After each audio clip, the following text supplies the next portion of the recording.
미숙. 빈소에 들어선 순간 재벌 회장 강태준의 숨이 멎었습니다. 상주석에 앉아 있는 여인은 18년 전 이혼장에서 마지막으로 본 전처 윤미숙이었습니다.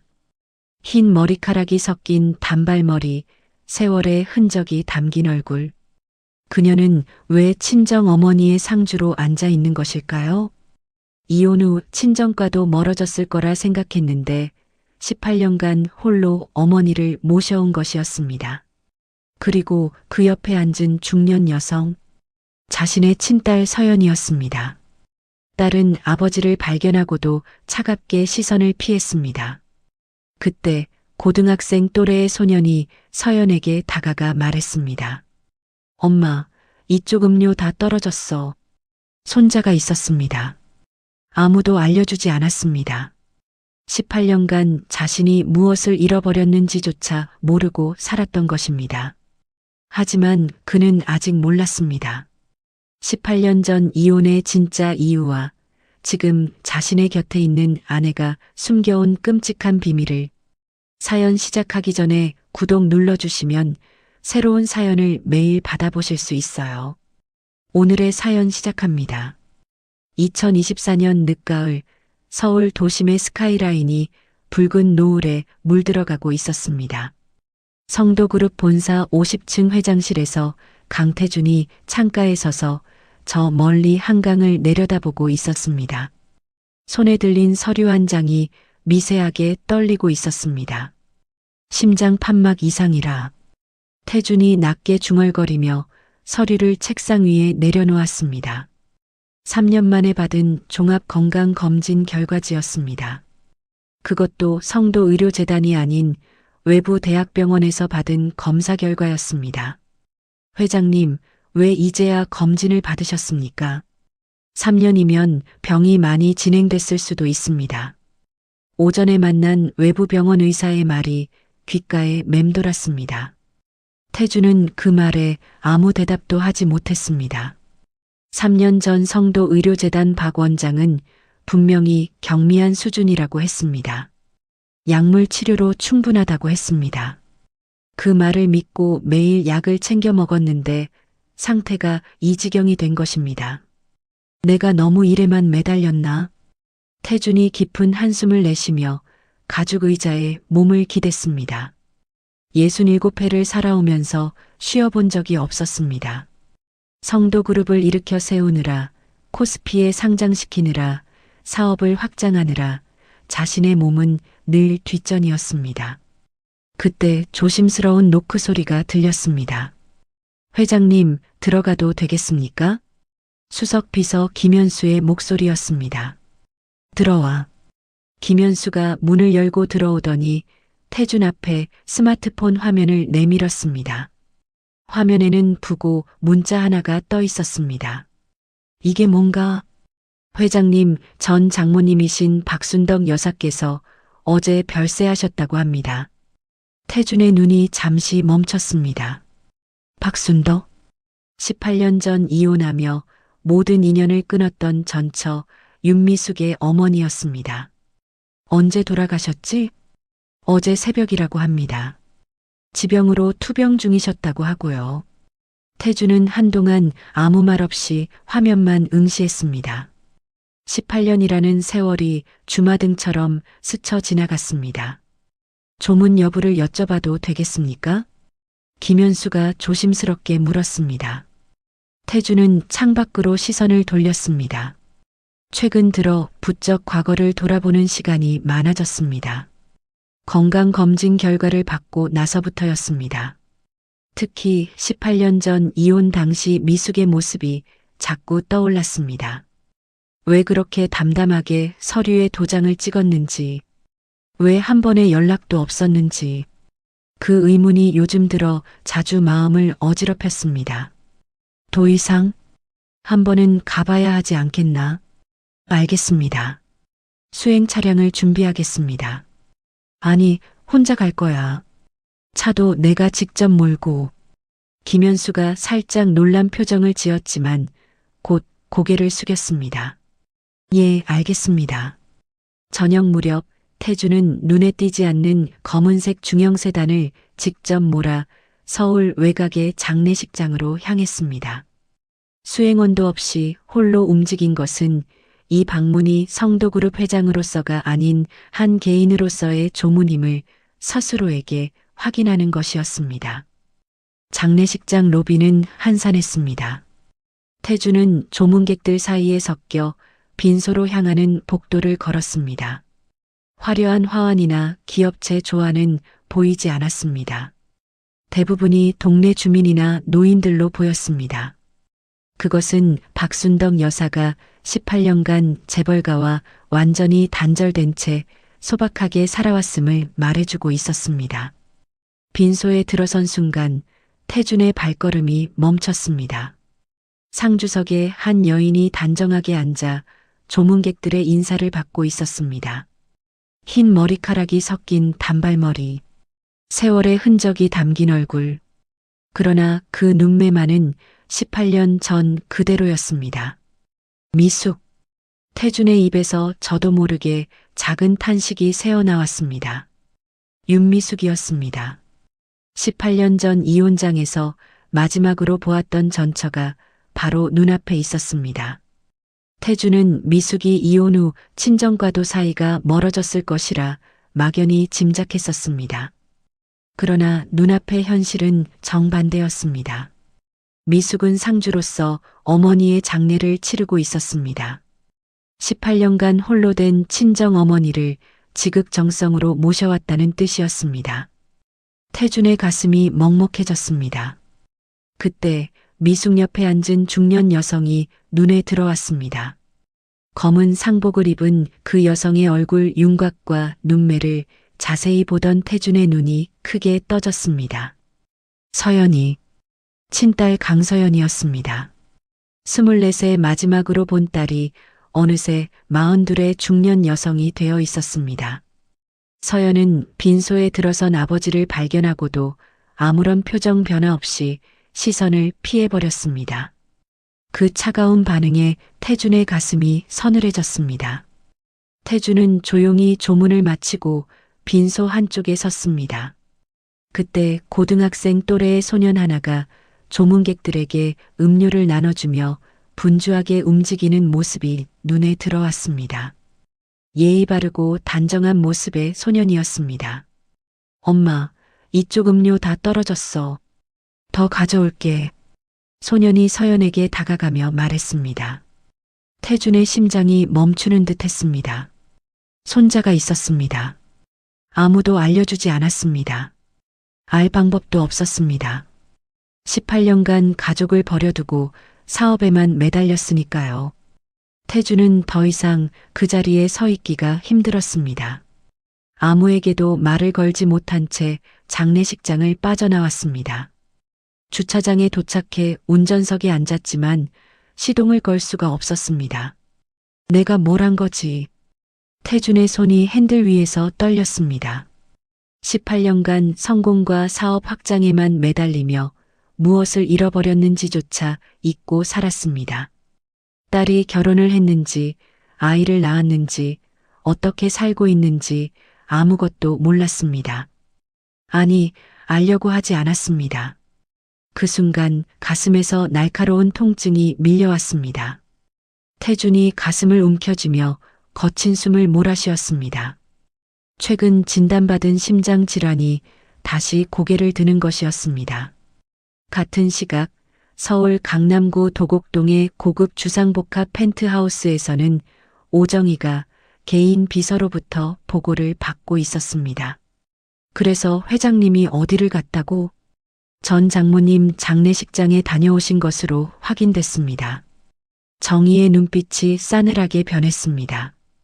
40살의 재벌가의 딸이라는 지위와 사업 제휴를 무기로 태준과 결혼한 지 18년이었습니다. 처음부터 애정 따위는 없었습니다. 오직 성도그룹 경영권을 아들 민재에게 넘기는 것만이 목표였습니다. 민재한테 연락해. 오늘 밤에 만나자고. 예, 알겠습니다. 늦은 밤 성도그룹 부사장실에서 정희와 민재가 마주 앉았습니다. 민재가 서류 한 장을 테이블 위에 펼쳤습니다. 태준의 외부병원 건강검진 결과지였습니다. 심장 수술 없이는 2년을 넘기기 어렵다. 좋은 소식이네요, 어머니. 민재가 만족스러운 미소를 지었습니다. 서두를 필요 없어. 자연스럽게 기다리면 돼. 정희가 차갑게 말했습니다.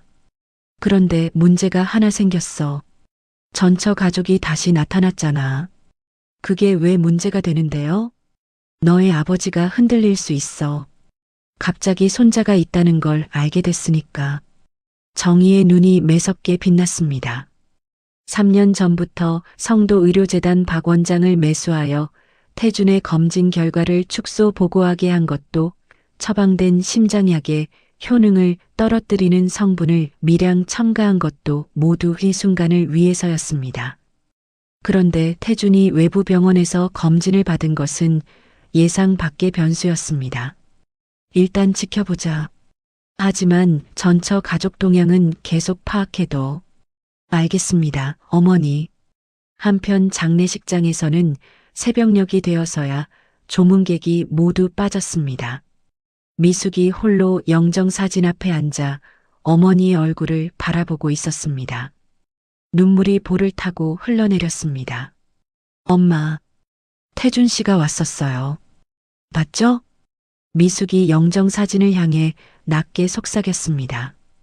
어머니 박순덕 여사는 생전에 늘 말했습니다. 태준이는 나쁜 사람이 아니야. 언젠가 진실을 알게 될 거다. 그 말의 의미를 어머니만 알고 있었습니다.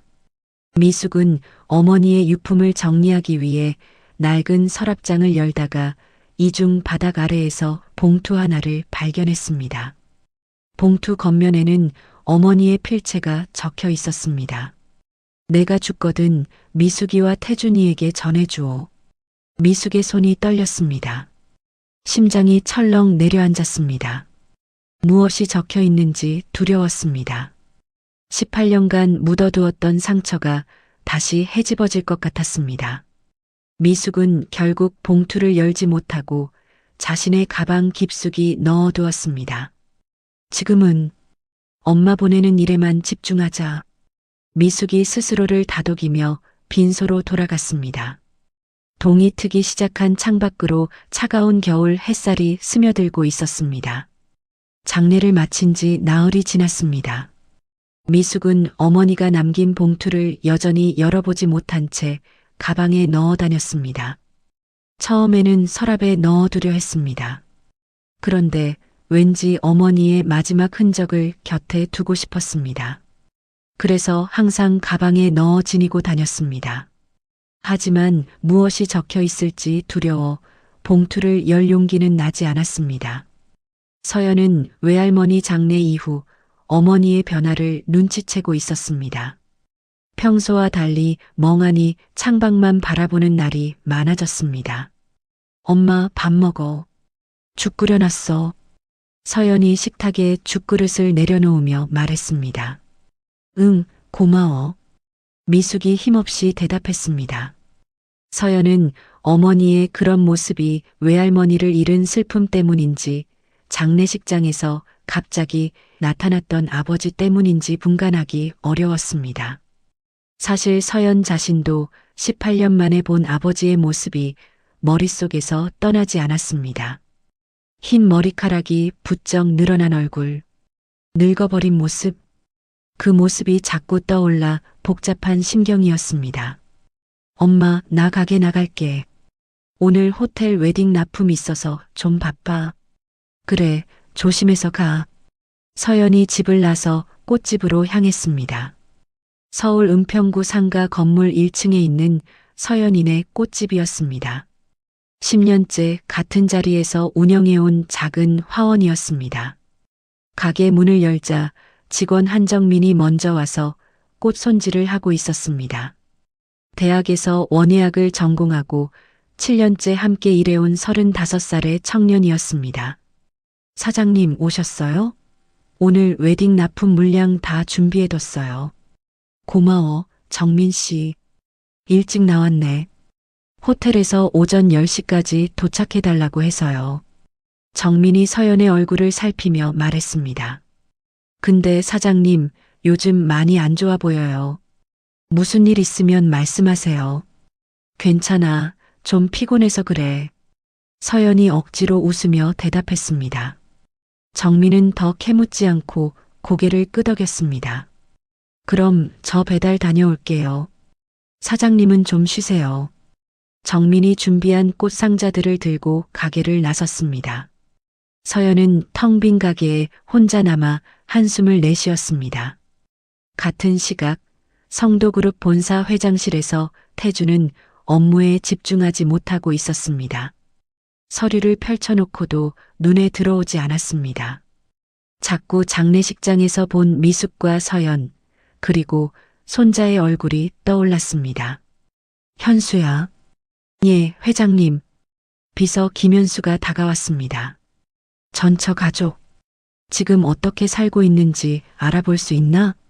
조사를 해보라는 말씀이십니까? 그래. 근데 절대 눈치채지 못하게 신중하게 해야 해. 알겠습니다. 최대한 조심스럽게 진행하겠습니다. 이틀 후 김현수가 보고서를 들고 회장실로 들어왔습니다. 회장님, 요청하신 자료입니다. 태준이 보고서를 받아들었습니다. 첫 장부터 가슴이 답답해졌습니다. 서연은 서울 은평구 상가 건물 1층에서 서연인의 꽃집을 10년째 운영하고 있었습니다. 직원 한 명과 함께 어머니 미숙과 아들 준호를 부양하며 살고 있었습니다. 월세와 생활비를 감당하느라 재정 상황은 넉넉지 않았습니다. 꽃집 수익만으로는 빠듯한 살림이었습니다. 싱글맘이라고? 태준이 보고서의 한 대목에서 멈췄습니다. 예. 따님께서 대학 졸업 직후 교제하던 남성분이 임신 사실을 알고 잠적했다고 합니다. 이후 혼자서 아이를 낳아 키우셨고요. 그 남자 이름은 확인이 어려웠습니다. 출생신고서에도 아버지 이름이 공란으로 되어 있습니다. 태준의 손이 떨렸습니다. 딸이 임신한 채로 버림받았다는 사실, 혼자서 아이를 낳고 꽃집을 차려 생계를 이어왔다는 사실, 그 모든 어려움을 딸이 홀로 감당해왔습니다. 내가 곁에 있었으면. 태준이 낮게 중얼거렸습니다. 자신이 곁에 있었다면 딸이 그런 고통을 겪지 않았을 것입니다. 그 생각에 잠을 이룰 수가 없었습니다. 며칠 후 태준은 결심을 했습니다. 직접 꽃집을 찾아가 보기로 한 것입니다. 평범한 캐주얼 차림으로 갈아입고 혼자 차를 몰았습니다. 꽃집에 도착했을 때 마침 서연은 은행 업무를 보러 나가고 없었습니다. 가게에는 학교 수업을 마친 준호 혼자서 자리를 지키고 있었습니다. 어서 오세요. 준호가 밝은 목소리로 인사했습니다. 태준은 가슴이 뭉클했습니다. 손자였습니다. 장례식장에서 본 그 소년이었습니다. 꽃 좀 보려고 왔는데. 네, 천천히 구경하세요. 뭐 찾으시는 거 있으면 말씀해 주세요. 태준은 진열된 꽃들을 둘러보는 척하며 준호를 살폈습니다. 17살이라고 했습니다. 예의 바르고 눈빛이 맑은 소년이었습니다. 이 꽃은 뭔가? 태준이 흰 장미를 가리키며 물었습니다. 아, 그건 화이트 오하라예요. 웨딩 부케에 많이 쓰는 장미인데 향이 정말 좋아요. 물은 이틀에 한 번 갈아주시면 오래 가고요. 준호가 또박또박 설명했습니다. 태준의 눈가에 미소가 번졌습니다. 어린 나이에 꽃을 참 잘 아는구나. 어릴 때부터 엄마 도우면서 배웠어요. 꽃 이름이랑 관리법은 거의 다 외웠어요. 준호가 밝게 웃었습니다. 그 웃는 모습에서 태준은 자신의 젊은 시절을 보았습니다. 말로 표현할 수 없는 감정이 밀려왔습니다. 그럼 이 흰 장미로 한 다발 만들어줄 수 있나? 그럼요. 잠깐만 기다리세요. 준호가 능숙하게 꽃을 골라 포장하기 시작했습니다. 태준은 그 모습을 지켜보며 가슴속에서 뜨거운 것이 치밀어 올랐습니다.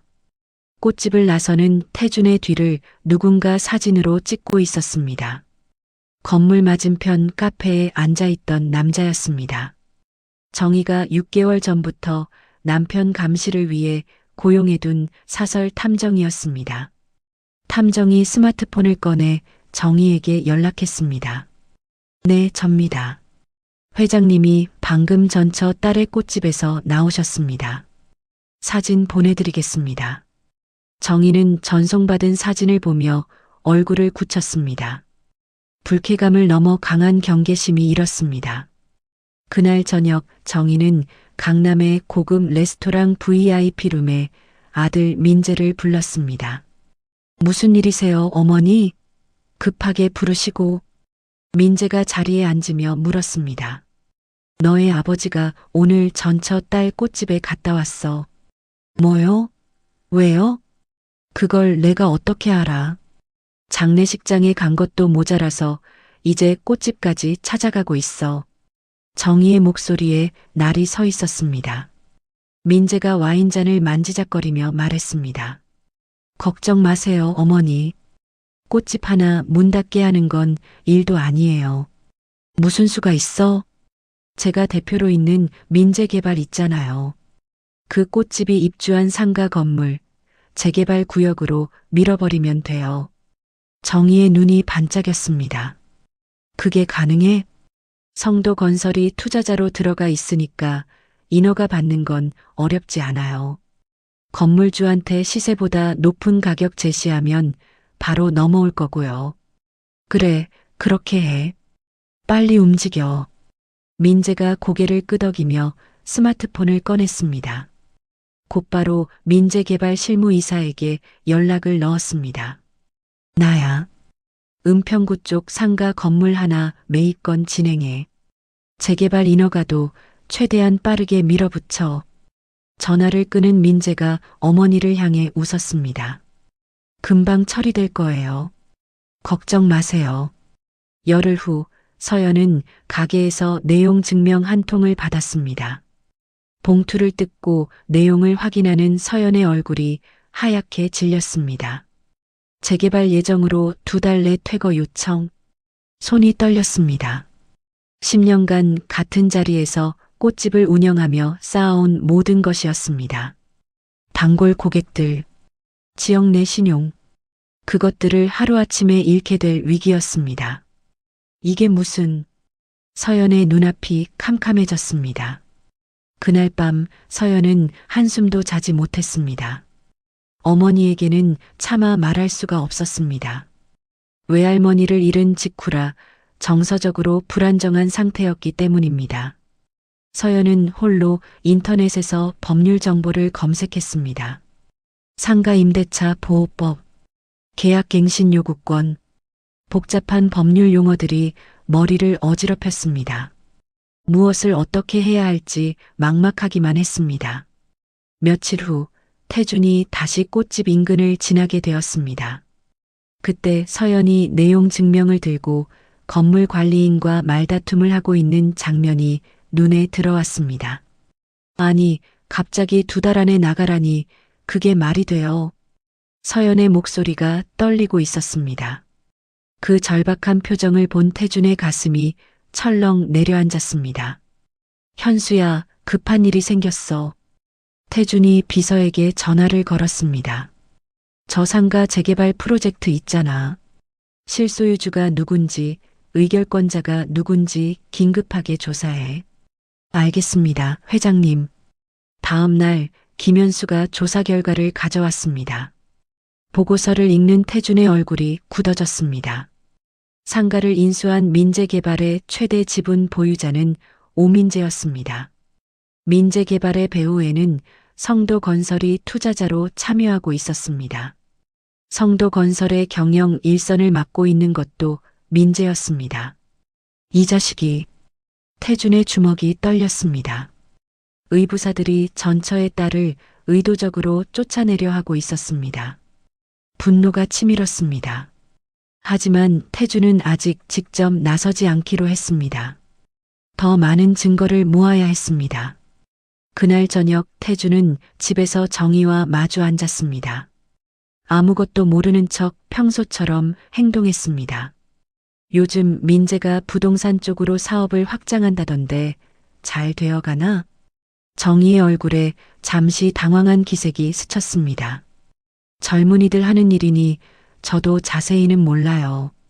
태주는 그 반응을 놓치지 않았습니다. 아내의 관여를 확신하게 되었습니다. 밤늦은 시간 준호가 학교 급식실 보조 아르바이트를 마치고 꽃집에 들렀습니다. 서연이 혼자서 시든 꽃을 정리하고 있었습니다. 엄마, 아직도 이래? 이제 들어가. 응, 금방 갈게. 준호가 어머니의 얼굴을 살폈습니다. 눈이 퉁퉁 부어 있었습니다. 엄마, 무슨 일 있어? 요즘 계속 힘들어 보여. 서연이 아들을 바라보았습니다.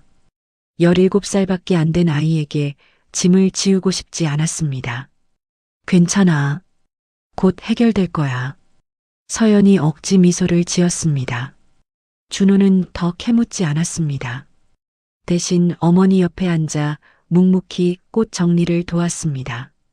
서연의 눈가에 눈물이 맺혔습니다. 퇴거 통보를 받은 지 2주가 지났습니다. 서연은 구청 민원실을 찾아갔습니다. 재개발 관련 상담을 받기 위해서였습니다. 죄송합니다만 이건 사업 시행자 측 문제라서 구청에서 개입하기가 어렵습니다. 담당 직원의 대답은 차가웠습니다. 서연은 발걸음을 돌려 대한법률구조공단에 전화를 걸었습니다. 상담 예약이요? 지금 대기 인원이 많아서 3주 정도 걸립니다. 3주를 기다릴 여유가 없었습니다. 퇴거 기한은 2달도 채 남지 않았습니다. 서연은 동네 주민센터에서 안내받은 무료 법률지원센터를 직접 찾아가기로 했습니다. 법률지원센터는 종로구의 낡은 건물 3층에 있었습니다. 접수 창구에서 서연이 이름과 사연을 말했습니다. 당번 상담원이 서류를 받아들고 잠시 자리를 비웠습니다. 얼마 후 흰 머리의 노신사 한 분을 데리고 돌아왔습니다. 이분이 송재호 변호사님이세요. 오늘 상담을 맡아주실 거예요. 서연이 고개를 숙여 인사했습니다. 송재호는 68배 나이에 반은퇴 상태로 무료 법률 봉사를 하고 있는 원로 변호사였습니다. 앉으세요. 강서연 씨라고 했나? 네, 맞습니다. 송재호가 서연의 접수 서류를 들여다보다가 고개를 들었습니다. 눈빛이 묘하게 변했습니다. 강서연. 혹시 아버지 성함이 강태준 씨 아닌가? 서연의 눈이 커졌습니다. 어떻게 그걸? 역시 그렇군. 눈매가 똑 닮았어. 송재호가 희미하게 웃었습니다. 나하고 자네 아버지하고는 대학 시절 룸메이트였어. 30년 전에 자네 부모님 결혼식 줄에도 내가 섰고. 서연은 말문이 막혔습니다. 이런 우연이 있을 수가 있었습니다. 아버지 이야기는 하고 싶지 않습니다. 알았어. 그 이야기는 나중에 하고. 일단 자네 문제부터 해결하자. 송재호가 손을 내저으며 서류 검토에 들어갔습니다. 서연이 가져온 내용 증명과 임대차 계약서, 10년간의 임대료 납부 내역을 꼼꼼히 살폈습니다. 이거 절차적 하자가 있을 수 있겠는데. 무슨 말씀이세요? 상가 건물 임대차 보호법 제10조에 따르면 자네한테는 10년간의 계약갱신 요구권이 있어. 재개발 사유만으로 임차인을 일방적으로 퇴거시킬 수는 없거든. 서연의 눈에 희망이 번졌습니다. 그럼 제가 나가지 않아도 되는 건가요? 일단 가처분 신청을 넣어서 퇴거 집행을 막아야 해. 내가 초안을 작성해 줄게. 송재호가 펜을 들어 메모를 시작했습니다. 근데 실무 진행은 내 후배한테 맡기는 게 좋겠어. 나는 이제 현직이 아니라서 변호사 비용이 부담이 됩니다. 서연이 머뭇거렸습니다. 송재호가 고개를 저었습니다. 법률구조 대상이니까 비용 걱정은 하지 마. 내 후배 김도연이라고 이런 사건 전문이야. 내가 연결해 줄게. 서연은 고개를 깊이 숙였습니다. 감사합니다. 정말 감사합니다. 상담을 마치며 송재호가 서연을 바라보았습니다. 서연 씨, 한 가지만 말해도 될까? 네, 말씀하세요. 자네 아버지는 원래 그렇게 냉정한 사람이 아니었어. 무슨 사정이 있었는지 나도 모르지만 사람은 변하기도 하고 돌아오기도 하는 법이야. 서연은 대답하지 않았습니다. 그저 가볍게 고개만 숙이고 센터를 나섰습니다. 하지만 마음 한구석에 작은 파문이 이는 것을 느꼈습니다. 며칠 후 김도연 변호사가 서연의 대리인 자격으로 민재개발 측에 공식 내용 증명을 발송했습니다. 동시에 퇴거 집행 금지 가처분 신청을 법원에 제출했습니다. 민재는 예상치 못한 법적 대응에 당황했습니다. 뭐? 가처분 신청? 민재개발 법무팀장이 고개를 숙였습니다. 네, 대리인이 김도연 변호사라고 합니다. 법원에서 심리 전까지 퇴거 집행을 일시 유예하라는 통보가 왔습니다. 꽃집 하나 운영하는 여자가 어디서 변호사를 구해? 민재의 얼굴이 불그락푸르락해졌습니다. 곧바로 어머니 정희에게 전화를 걸었습니다. 어머니, 법으로 막히면 다른 방법을 써야 할 것 같아요. 다른 방법이라니? 그 여자 어머니 있잖아요. 윤미숙. 그쪽 과거를 좀 파헤쳐 보려고요. 정희의 목소리가 차가워졌습니다. 좋아. 확실하게 해. 전처 가족을 완전히 무력화시켜야 돼. 민재는 자신이 운영하는 사설정보 수집 업체에 지시를 내렸습니다. 미숙의 30년 전 직장 생활 기록부터 현재까지의 신상 정보를 샅샅이 조사하라고 했습니다. 일주일 후 조사 결과가 올라왔습니다. 뭐가 나왔어? 30년 전 무역회사에서 격리로 근무할 때 횡령 혐의로 내부 감사를 받은 기록이 있습니다. 민재의 입꼬리가 올라갔습니다. 횡령이라. 이거 쓸만하네. 근데 부장님, 당시 검찰 조사에서 무혐의 처분을 받았다고 합니다. 상사의 지시에 따른 비자금 조성이었고 본인은 지시를 따랐을 뿐이라서 그런 건 중요하지 않아. 어떻게 포장하느냐가 중요한 거야. 민재가 온라인 마케팅 대행업체에 연락을 넣었습니다. 미숙이라는 여자 건으로 글 좀 뿌려줘. 주요 커뮤니티, 블로그, SNS 전부 다. 어떤 내용으로 할까요? 성도그룹 회장의 전처, 알고 보니 횡령 전과자. 이런 식으로 자극적으로 뽑아. 알겠습니다. 며칠 후 인터넷 곳곳에 미숙에 대한 글들이 올라오기 시작했습니다. 미숙의 이름, 나이, 심지어 최근 장례식장에서 찍힌 사진까지 포함된 글들이었습니다.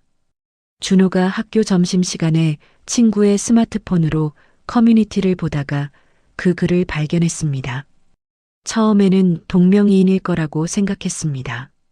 하지만 첨부된 사진이 분명히 자신의 할머니였습니다. 이게 뭐야?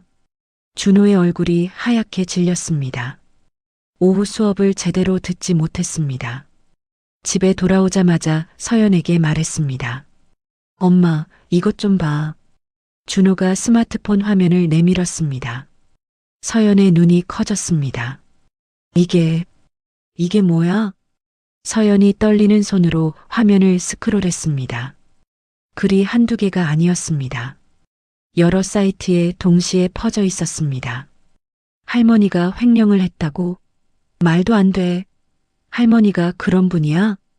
준호가 울먹이며 물었습니다. 아니야. 절대 아니야. 이건 다 거짓말이야. 서연의 목소리가 떨렸습니다. 분노와 무력감이 동시에 밀려왔습니다.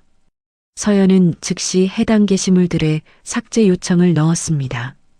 정보통신망법에 따른 임시조치 신청도 했습니다. 하지만 글은 이미 여러 사이트에 퍼진 뒤였습니다. 일부 커뮤니티에서는 재벌 전처에 숨겨진 과거라는 제목으로 글이 계속 재생산되고 있었습니다. 며칠 후 미숙은 동네 경로당에서 아는 할머니로부터 이상한 말을 들었습니다. 미숙아, 인터넷에 내 이름으로 이상한 글이 돌아다니더라. 무슨 횡령이니 뭐니? 미숙의 얼굴이 굳었습니다. 그게 무슨 말씀이세요? 내가 잘은 모르지만 우리 손자가 보여줬어. 내 사진도 있던데. 미숙의 가슴이 철렁 내려앉았습니다. 30년 전 이미 검찰에서 무혐의 처분을 받은 일이었습니다. 그것이 이렇게 왜곡되어 세상에 나온 것이었습니다. 아니에요. 저는 미숙이 가슴을 움켜쥐었습니다. 숨이 막혀왔습니다. 눈앞이 흐려지며 몸이 앞으로 기울었습니다. 미숙아. 경로당이 발칵 뒤집혔습니다. 누군가 119에 신고를 했습니다. 서연은 꽃집에서 전화를 받았습니다. 따님이세요? 어머니께서 경로당에서 쓰러지셔서 지금 응급실로 이송 중입니다. 서연의 머릿속이 하얘졌습니다. 가게 문을 잠그지도 못하고 병원으로 달려갔습니다. 응급실에서 미숙은 스트레스성 협심증 발작 진단을 받았습니다. 강한 정서적 충격이 직접적 원인으로 보입니다. 기저에 경미한 관상동맥 질환이 있었던 것 같고요. 담당 의사가 설명했습니다. 서연은 어머니의 창백한 얼굴을 바라보았습니다. 이 모든 일의 배후가 누구인지 직감했습니다. 아버지의 현재 가족이 자신들을 조직적으로 공격하고 있다는 확신이 들었습니다. 태주는 비서 김현수를 통해 이 소식을 접했습니다. 회장님, 윤미숙 여사께서 입원하셨습니다. 인터넷에 퍼진 비방글 때문에 충격을 받으신 것 같습니다. 비방글이라니? 김현수가 태블릿을 내밀었습니다. 태준의 얼굴이 굳어졌습니다. 이 글들 최초 게시자 IP 추적해봤나? 네. 민재 부사장님과 연결된 온라인 마케팅 대행업체 서버로 확인됐습니다. 태준의 주먹이 떨렸습니다. 분노를 넘어 깊은 자괴감이 밀려왔습니다. 자신이 집안에 들인 사람들이 전처 가족을 이토록 잔인하게 해치고 있었습니다. 다음 날 오후 태준은 병원을 찾았습니다. 병실 문 앞에서 한참을 망설였습니다. 깊은 숨을 내쉬고 문을 열었습니다. 서연이 어머니 곁에 앉아 있다가 고개를 들었습니다. 아버지를 보는 순간 서연의 눈에 불꽃이 일었습니다. 지금 와서 왜 나타나세요? 서연이 자리에서 벌떡 일어났습니다. 서연아, 이게 다 그쪽 가족이 한 짓인 거 다 알아요. 우리 엄마가 왜 이렇게 됐는지 아세요? 서연의 목소리가 떨렸습니다. 18년간 쌓인 분노와 최근의 울분이 한꺼번에 터져나왔습니다. 엄마는 30년 전에 이미 무혐의 받은 일이에요. 그걸 누가 파헤쳐서 인터넷에 뿌렸는지 아세요? 태주는 아무 말도 하지 못했습니다. 변명할 자격이 없었습니다. 내가 반드시 책임자를 찾아내고 바로잡겠다. 그 말 믿을 것 같아요? 18년 동안 우리한테 뭘 해주셨는데요? 서연의 눈에서 눈물이 흘러내렸습니다. 태주는 고개를 숙인 채 병실을 나섰습니다. 복도를 걸어 나오는데 가슴에서 날카로운 통증이 밀려왔습니다. 태준이 엘리베이터 벽에 기대어 거친 숨을 몰아쉬었습니다. 자신의 건강 악화 역시 정의 모자와 관련이 있을 수 있다는 의심이 더욱 강해졌습니다. 그날 밤 태준은 성도 의료재단이 아닌 외부 심장내과 전문의를 은밀히 찾아갔습니다. 지난 3년간 복용해온 약물 전체의 성분 분석을 의뢰했습니다. 일주일 후 분석 결과가 나왔습니다. 회장님, 처방된 심장약 중 하나에 약효를 상쇄시키는 성분이 미량 첨가되어 있습니다. 태준의 눈이 커졌습니다. 그게 무슨 말입니까? 자연적으로 섞일 수 있는 성분이 아닙니다. 의도적인 조작으로 보입니다. 태준의 손이 떨렸습니다. 3년간 자신을 서서히 해쳐왔다는 사실이 확인된 것이었습니다. 분노와 배신감이 극에 달했습니다. 동시에 아찔한 생각이 들었습니다. 하마터면 그들에게 경영권을 넘길 뻔했습니다. 남은 시간 동안 반드시 모든 것을 바로잡겠다. 태준이 이를 악물었습니다. 같은 시각 미숙의 병실에서는 서연이 어머니의 짐을 정리하고 있었습니다. 어머니가 항상 들고 다니던 가방을 열다가 낡은 봉투 하나가 손에 잡혔습니다. 봉투 겉면에 외할머니의 필체가 적혀 있었습니다. 내가 죽거든 미숙이와 태준이에게 전해주오. 서연의 심장이 멈추는 듯 했습니다. 잠든 어머니를 바라보았습니다. 조심스럽게 봉투를 열어 편지를 꺼냈습니다.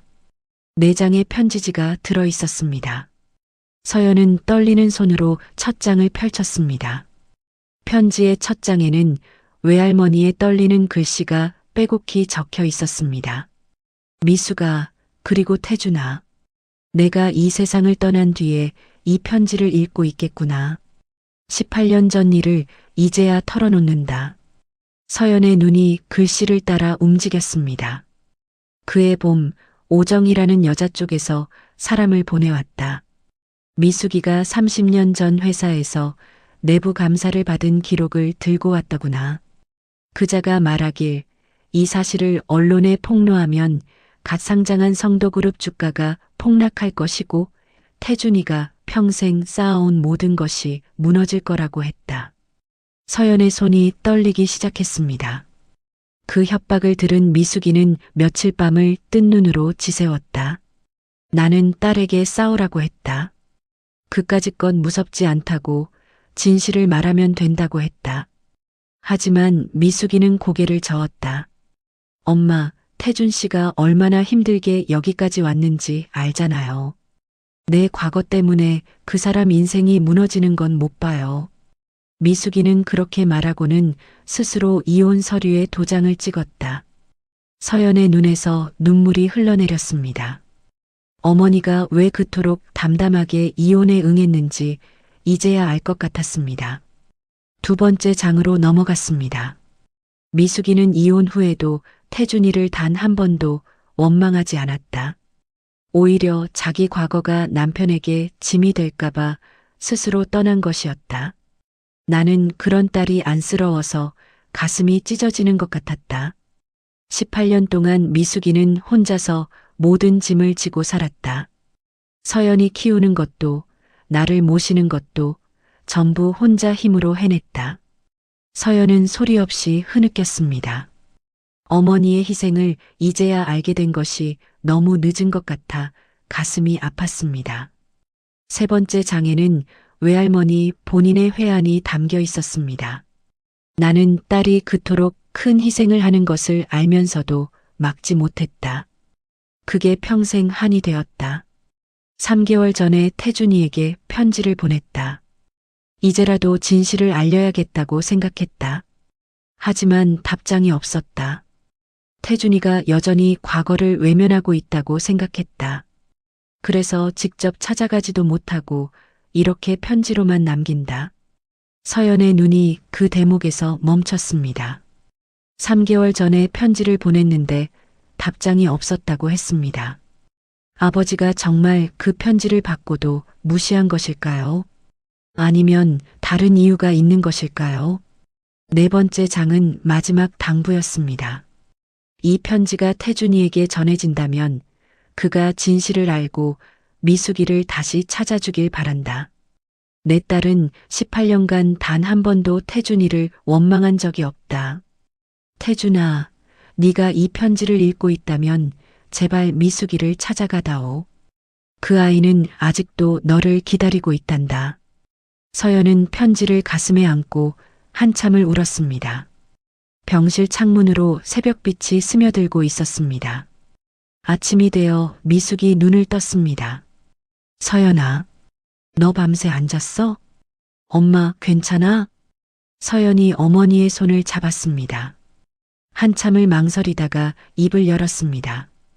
엄마 나 외할머니 편지 봤어. 미숙의 얼굴이 굳었습니다.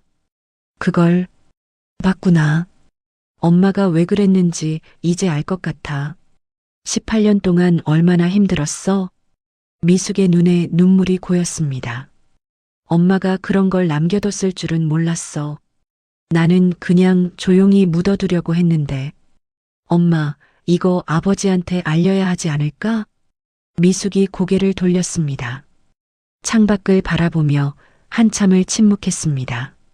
이제 와서 그걸 알면 뭐가 달라지겠니? 18년이나 지났는데. 하지만 아버지는 진실을 몰랐잖아. 외할머니가 3개월 전에 편지를 보냈는데 답장이 없었다고 했어. 혹시 그 편지가 아버지한테 전달이 안 된 거 아닐까? 미숙이 딸을 바라보았습니다. 지친 눈빛이었습니다. 서연아, 나는 더 이상 기대하고 싶지 않아. 너무 지쳤어. 엄마. 하지만 네가 판단해라. 네가 보여주고 싶으면 보여줘도 돼. 미숙이 눈을 감았습니다. 서연은 편지를 자신의 가방에 다시 넣었습니다. 그 무렵 태주는 약물 조작 증거를 손에 쥐고 움직이기 시작했습니다. 먼저 성도의료재단 소속 박 원장을 본사로 불렀습니다. 박 원장, 할 말이 있어서 불렀네. 박 원장이 불안한 표정으로 자리에 앉았습니다. 무슨 일이십니까, 회장님? 태준이 서류 한 장을 테이블 위에 내려놓았습니다. 약물 성분 분석 결과지였습니다. 이게 뭔지 알겠나? 박 원장의 얼굴이 하얗게 질렸습니다. 이게 내 심장약에 약효를 상쇄시키는 성분이 들어 있었어. 3년간 누군가 내 약에 손을 댄 거야. 박 원장이 입술을 달싹거렸습니다. 아무 말도 나오지 않았습니다. 박 원장, 나는 자네를 20년 넘게 믿어왔어. 자네가 직접 한 건가?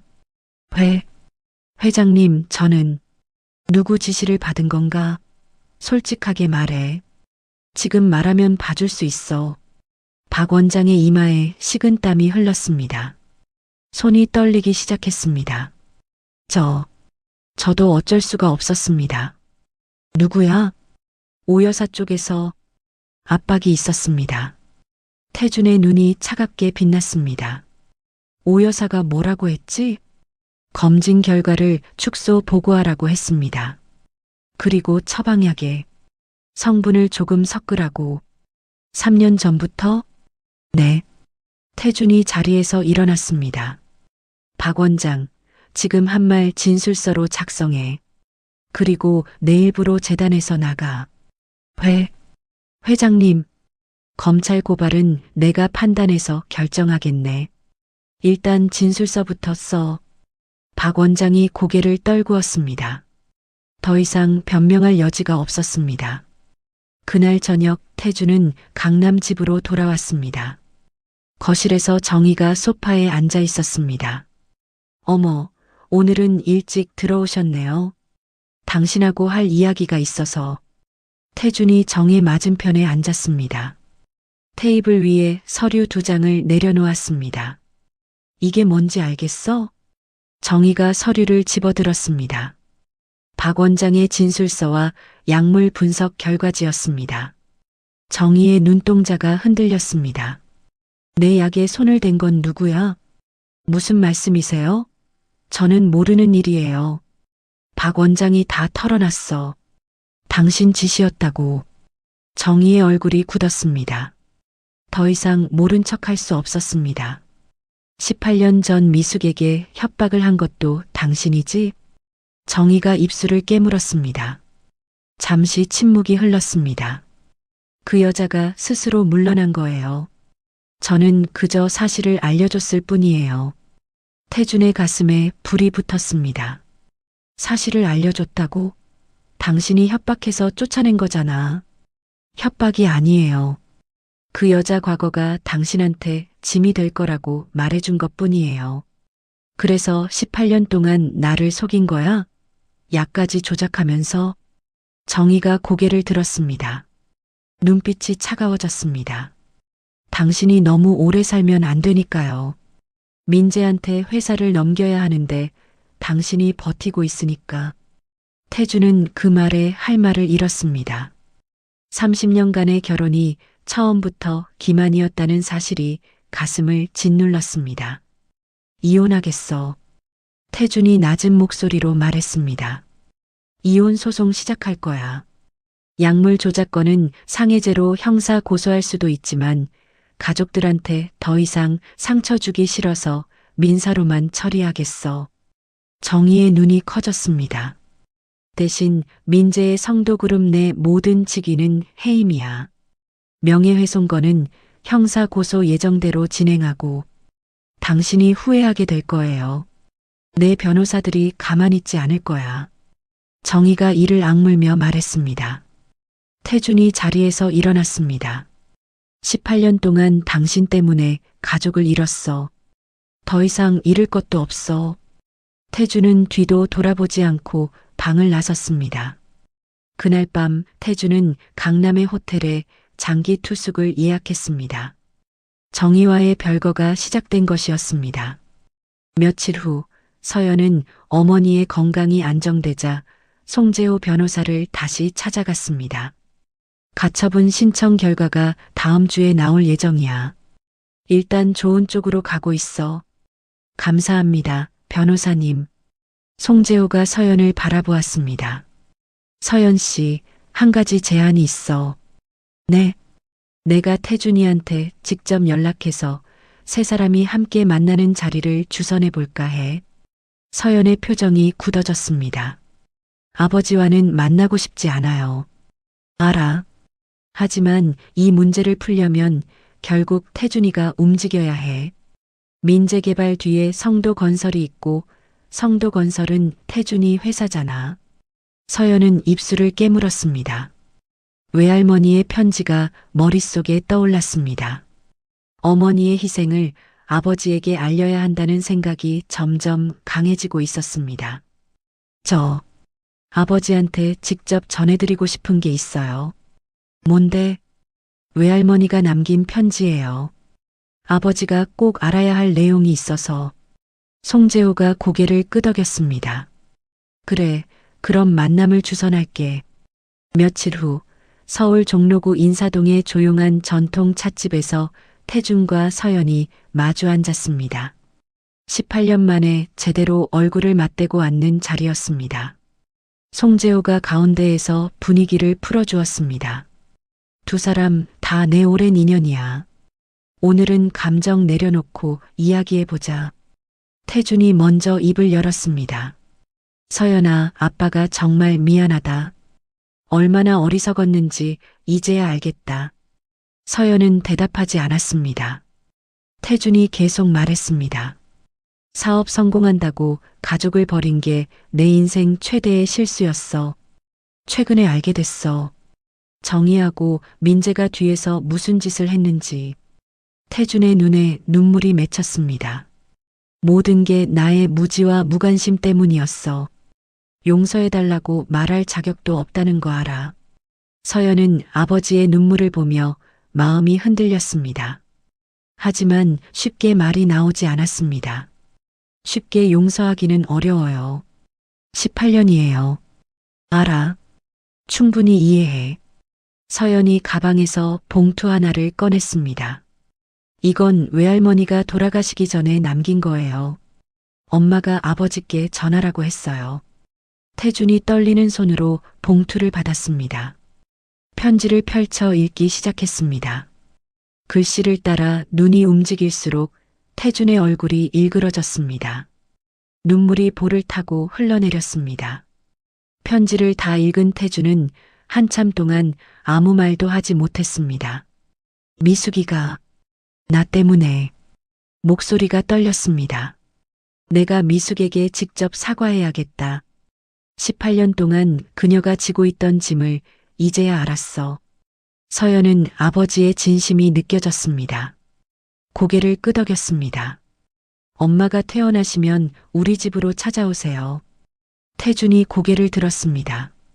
딸의 눈에서 차가움이 조금 녹아 있었습니다. 그것은 18년 만에 딸이 아버지에게 내민 첫 번째 화해의 손길이었습니다. 며칠 후 미숙이 퇴원한 날 태주는 서연의 집 앞에 섰습니다. 한참을 서성이다 결국 초인종을 눌렀습니다. 문을 연 것은 준호였습니다. 그때 꽃집에 오셨던 손님 아저씨네요. 준호가 반갑게 웃었습니다. 서연이 뒤에서 나왔습니다. 준호야, 이분은 내 외할아버지야. 준호의 눈이 동그래졌습니다. 잠시 놀란 표정을 짓더니 이내 손을 내밀었습니다. 안녕하세요. 저 강준호예요. 태준이 손자의 손을 잡았습니다. 따뜻한 온기가 전해졌습니다. 태준의 눈가가 촉촉해졌습니다. 태준이 거실로 들어섰습니다. 작은 아파트였습니다. 낡은 소파와 오래된 텔레비전이 눈에 들어왔습니다. 벽에는 준호의 어린 시절 사진들이 걸려 있었습니다. 미숙이 안방에서 나왔습니다. 18년 만에 두 사람이 제대로 마주보는 순간이었습니다. 태준 씨, 미숙의 목소리가 떨렸습니다. 태준은 아무 말도 하지 못했습니다. 흰 머리카락이 부쩍 늘어난 미숙의 얼굴을 바라보았습니다. 세월의 무게가 고스란히 느껴졌습니다. 준호야, 우리 잠깐 밖에 나가 있자. 서연이 아들의 어깨를 잡았습니다. 왜? 나도 궁금한데. 어른들 이야기할 게 있어. 편의점에서 아이스크림 사줄게. 준호가 못마땅한 표정을 지었지만 어머니를 따라 밖으로 나갔습니다. 거실에 태준과 미숙 두 사람만 남았습니다. 앉아요. 미숙이 소파를 가리켰습니다. 태준이 천천히 자리에 앉았습니다. 미숙이 맞은편에 앉았습니다. 어색한 침묵이 흘렀습니다. 편지 읽었어요. 태준이 먼저 입을 열었습니다. 서연이한테 들었어요. 왜 말 안 했어? 왜 혼자 다 짊어지고 갔어? 태준의 목소리가 갈라졌습니다. 미숙이 고개를 숙였습니다. 말하면 뭐가 달라졌겠어요. 그 여자가 내 과거를 언론에 뿌리면 태준 씨 회사가 망할 수도 있었어요. 그래도 나한테 말했어야지. 같이 방법을 찾았어야지. 그때 태준 씨는 회사 상장으로 정신이 없었어요. 주가 안정시키느라 밤잠도 못 자고 있었잖아요. 거기에 내 과거 문제까지 터지면 어떻게 됐겠어요. 미숙의 눈에 눈물이 고였습니다. 나는 태준 씨 짐이 되기 싫었어요. 내 과거 때문에 태준 씨가 평생 쌓아온 게 무너지는 건 못 봤어요. 태준이 고개를 떨궜습니다. 주먹을 꽉 쥐었습니다. 바보 같은 소리 하지 마. 회사가 뭐가 중요해. 당신이랑 서연이가 더 중요했어. 지금은 그렇게 말하지만 그때는 달랐잖아요. 회사가 태준 씨 전부였잖아요. 태준은 반박할 수 없었습니다. 미숙의 말이 맞았습니다. 그때의 자신은 회사 외에는 아무것도 보이지 않았습니다. 미안해. 정말 미안해. 태준의 눈에서 눈물이 흘러내렸습니다. 내가 그때 당신 마음을 몰라줬어. 왜 그렇게 쉽게 이혼에 응하나 싶으면서도 묻지 않았어. 바빠서, 정신이 없어서, 그게 다 핑계였어. 미숙이 눈물을 닦았습니다. 나도 원망 안 한 건 아니에요. 처음 몇 년은 정말 힘들었어요. 서연이 어린 것도 혼자 키워야 했고, 엄마도 혼자 모셔야 했고, 알아. 다 내 잘못이야. 근데 시간이 지나니까 원망하는 것도 지치더라고요. 그냥 잊고 살자. 그렇게 마음먹었어요. 두 사람 사이에 무거운 침묵이 흘렀습니다. 창밖으로 저녁 노을이 물들고 있었습니다. 당신 어머니 편지에 이런 말이 있었어. 태준이 천천히 말했습니다. 3개월 전에 나한테 편지를 보냈는데 답장이 없었다고. 나는 그 편지를 받은 적이 없어. 미숙이 고개를 들었습니다. 받은 적이 없다고요? 응. 아마 정혜 쪽에서 가로챈 것 같아. 그 여자가 내 주변을 다 감시하고 있었더라고. 미숙의 눈이 커졌습니다. 엄마가 답장이 없어서 얼마나 속상해 하셨는지 몰라요. 태준 씨가 아직도 자기를 외면한다고 생각하셨을 거예요. 알아. 그래서 더 미안해. 장모님한테도 당신한테도. 태준이 미숙의 손을 잡았습니다. 거칠어진 손이었습니다.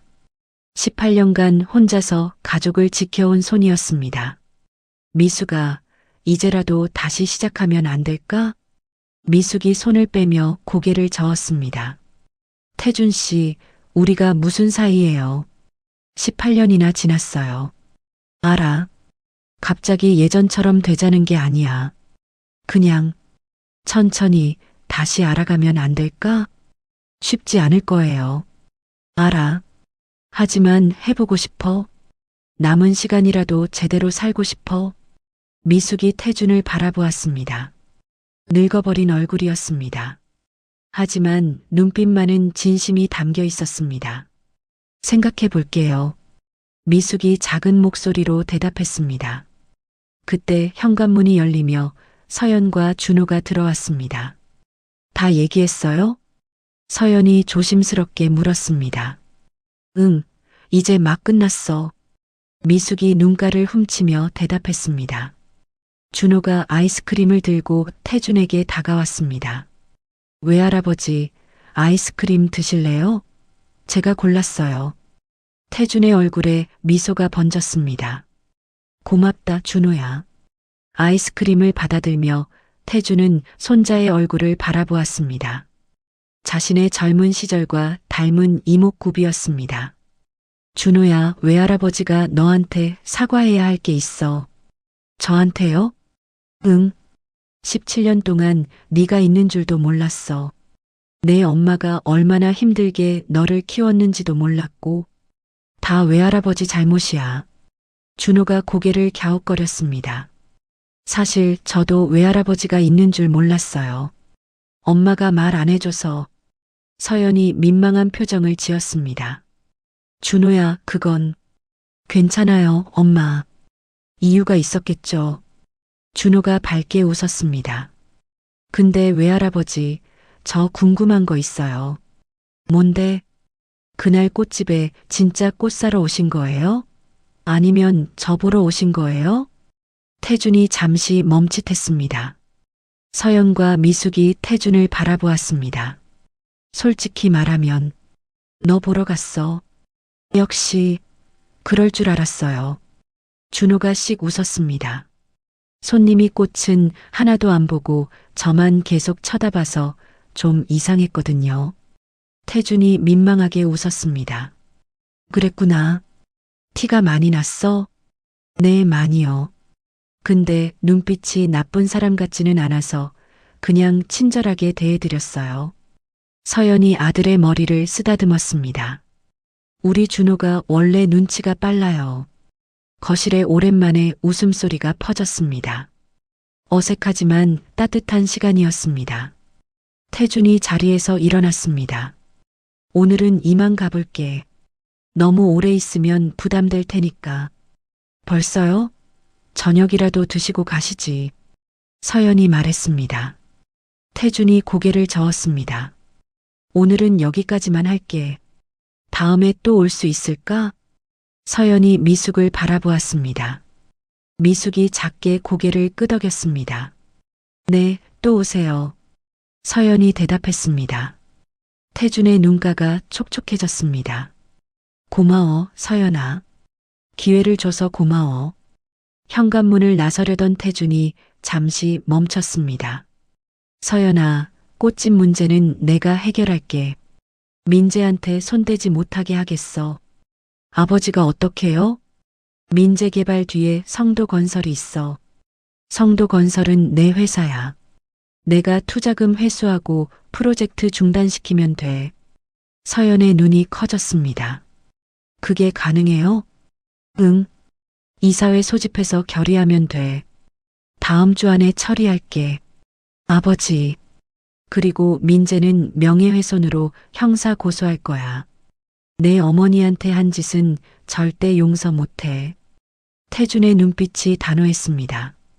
서연은 아버지의 눈에서 처음으로 가족을 지키려는 의지를 보았습니다. 고마워요, 아버지. 서연이 작은 목소리로 말했습니다. 그 한마디에 태준의 가슴이 뜨거워졌습니다. 18년 만에 딸에게서 아버지라는 호칭을 들은 것이었습니다. 태준이 집을 나서자 준호가 창가에 서서 손을 흔들었습니다.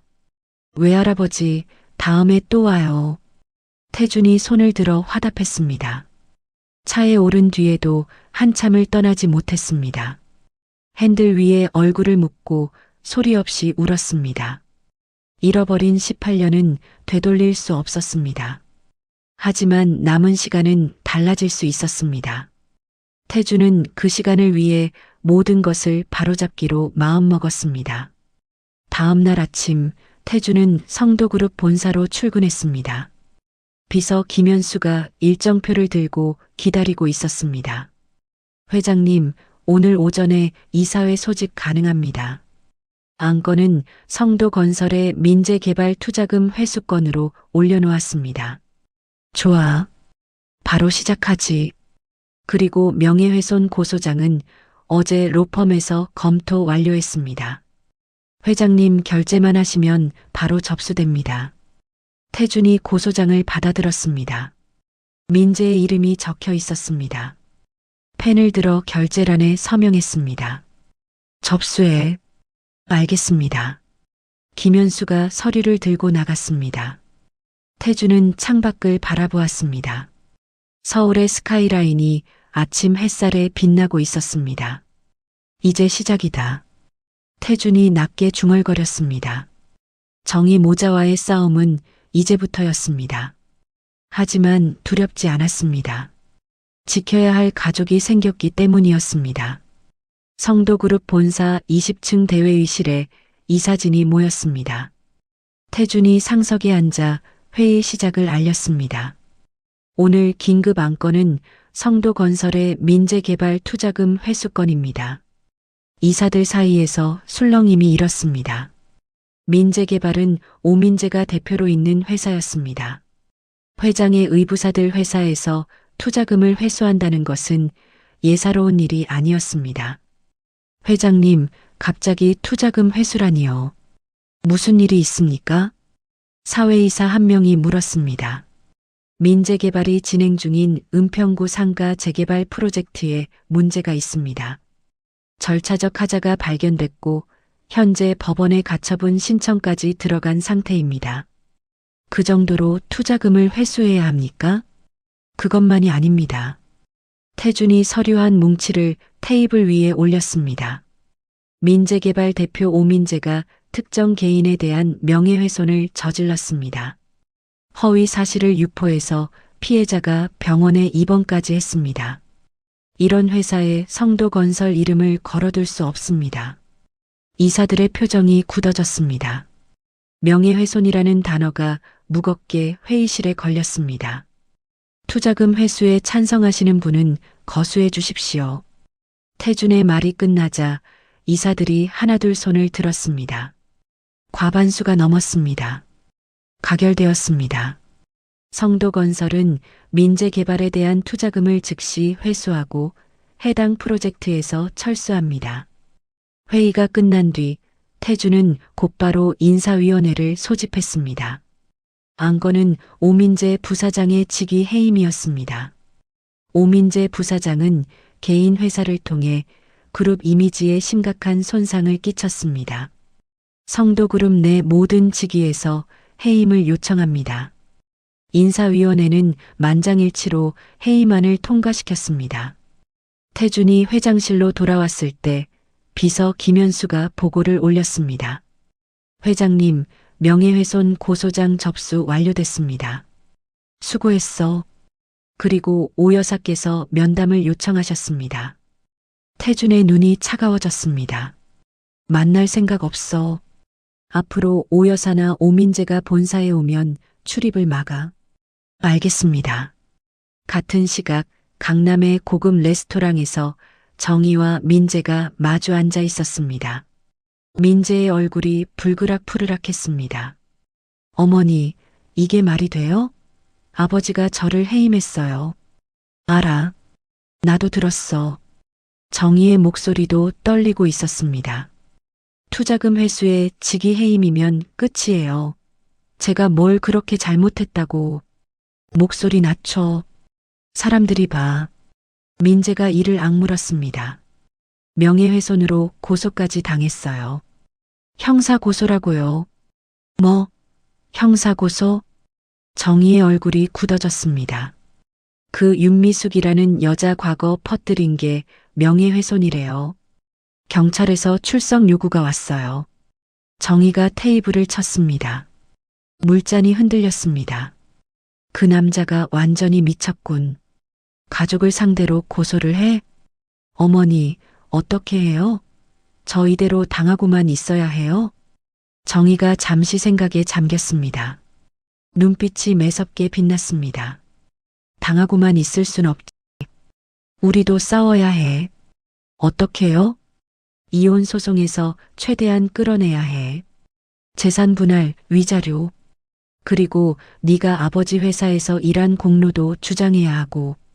그게 될까요? 안 되게 해야지. 내가 최고 로펌에 연락할게. 변호사 10명이고 20명이고 붙여서 싸울 거야. 민재가 고개를 끄덕였습니다. 하지만 불안한 기색은 지워지지 않았습니다. 어머니, 근데 명예훼손건은 어떻게 해요? 증거가 다 있잖아요. 증거라고 해봤자 인터넷 글이야. 네가 직접 쓴 것도 아니고 대행업체가 쓴 거잖아. 그래도 제가 지시한 건 맞으니까. 시침이 떼면 돼. 몰랐다고 해. 대행업체가 알아서 한 거라고. 민재의 표정이 복잡해졌습니다. 그게 통할까요? 안 통하게 해야지. 정신 차려, 민재야. 여기서 무너지면 우리 다 끝이야. 정희의 목소리가 날카로웠습니다. 민재가 입술을 깨물며 고개를 숙였습니다. 그날 저녁 서연의 꽃집에 김도연 변호사가 찾아왔습니다. 서연 씨, 좋은 소식이에요. 무슨 소식이요? 가처분 신청이 인용됐어요. 법원에서 퇴거 집행 금지 결정을 내렸습니다. 서연의 눈이 커졌습니다. 진짜요? 네. 일단 재개발 프로젝트 정식 인허가가 날 때까지 퇴거 집행은 못해요. 서연의 눈에 눈물이 고였습니다. 감사합니다. 정말 감사합니다. 그리고 또 하나요. 민재개발이 이 프로젝트에서 손을 뗀대요. 네. 성도건설이 투자금을 회수하면서 프로젝트가 사실상 중단됐어요. 새 시행사가 나타나지 않는 한 재개발은 진행이 안 될 겁니다. 서연은 믿기지 않았습니다. 며칠 전만 해도 2달 안에 쫓겨날 위기였습니다. 그런데 갑자기 모든 것이 해결된 것이었습니다. 이게 다 아버지가. 서연이 중얼거렸습니다. 도연이 고개를 끄덕였습니다. 회장님이 직접 움직이셨다고 들었어요. 이사회까지 소집해서 투자금 회수를 결의하셨대요. 서연의 가슴이 뜨거워졌습니다. 아버지가 약속을 지킨 것이었습니다. 감사합니다. 변호사님도 송재호 선생님도 정말 감사해요. 별 말씀을요. 앞으로 가게 잘 운영하세요. 도연이 웃으며 꽃집을 나섰습니다. 서연은 빈 가게에 홀로 서서 한참을 울었습니다. 안도와 감사의 눈물이었습니다. 저녁이 되어 준호가 학교에서 돌아왔습니다. 엄마, 왜 울어? 무슨 일 있어? 아니야, 좋은 일이 있어서 그래. 좋은 일인데 왜 울어? 서연이 웃으며 눈물을 닦았습니다. 기뻐서 우는 거야. 엄마 꽃집 안 쫓겨나게 됐어. 준호의 얼굴이 환해졌습니다. 진짜? 재개발 그거 취소됐어? 응. 외할아버지가 도와주셨어. 준호가 잠시 생각에 잠겼습니다. 외할아버지가? 그날 오셨던 그 할아버지? 응. 우와, 외할아버지 진짜 대단하다. 어떻게 그런 걸 해결해? 서연이 아들의 머리를 쓰다듬었습니다. 외할아버지가 큰 회사 사장님이야. 진짜? 얼마나 큰 회사인데? 성도그룹이라고. 들어봤어? 준호의 눈이 동그래졌습니다. 성도그룹? 그 건물 짓는데? 우리 학교 체육관도 성도 건설이 지었는데. 그래, 그 회사야. 준호가 한참 말이 없었습니다. 뭔가 생각하는 표정이었습니다. 엄마, 응? 그러면 우리 왜 이렇게 가난하게 살았어? 외할아버지가 그렇게 부자면 도움받을 수도 있었잖아. 서연의 얼굴이 굳어졌습니다. 아들에게 뭐라고 설명해야 할지 망설여졌습니다. 준호야, 그건 복잡한 사정이 있었어. 무슨 사정? 외할아버지랑 외할머니가 오래전에 헤어지셨거든. 그래서 연락을 못하고 살았어. 준호가 고개를 끄덕였습니다. 아, 이혼하셨구나. 응.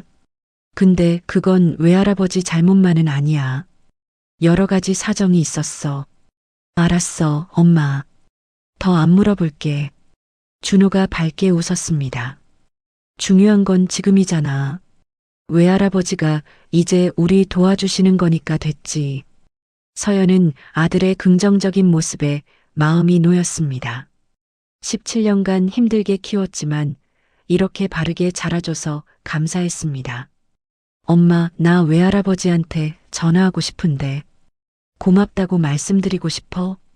그래. 그럼 외할아버지 번호 알려줄게. 서연이 스마트폰을 꺼내 태준의 번호를 보여주었습니다. 준호가 자기 폰으로 번호를 저장하고 바로 전화를 걸었습니다. 여보세요? 태준의 목소리가 들렸습니다. 외할아버지, 저 준호예요. 오, 준호구나. 무슨 일이야? 전화 드리려고요.